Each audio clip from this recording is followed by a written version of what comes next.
છે તો રમાભાઈ બાપુએ મારી મોનતા પૂરી કરી. કમસે કમ તમે હું વિચાર કરું ને તો કમસે કમ મારા ખ્યાલથી 1 લાખ જેવી પબ્લિક તો અખંડ જ્યોતના દર્શન કર્યા હશે.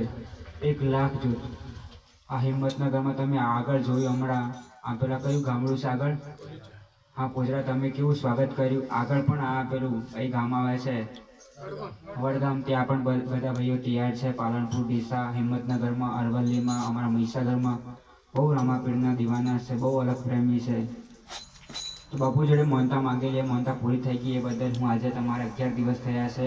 એવું નથી કે મારે બીજના દિવસે જ પકવાનું. અમે સુખ શાંતિથી ધીરે ધીરે જશું, કેમ કે આમ ખુલ્લા પગે આમ જોત નહીં હોય તો અમે થોડું વધારે કાપતા દિવસનું અમે ટાર્ગેટ કરેલું કે અમે 30 કાપતું. પણ આટલા બધા અલગ પ્રેમી મળ્યા છે, બધા જ્યોતના દર્શન કરવા છે, બદલ અમે થોડું ધીરે ચાલી રહ્યા છે. 20-22 અમે કાપી રહ્યા છે.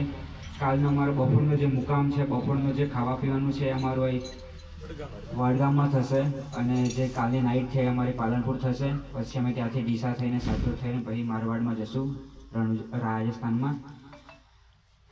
બસ શું કહું છું. બોલો રામસા.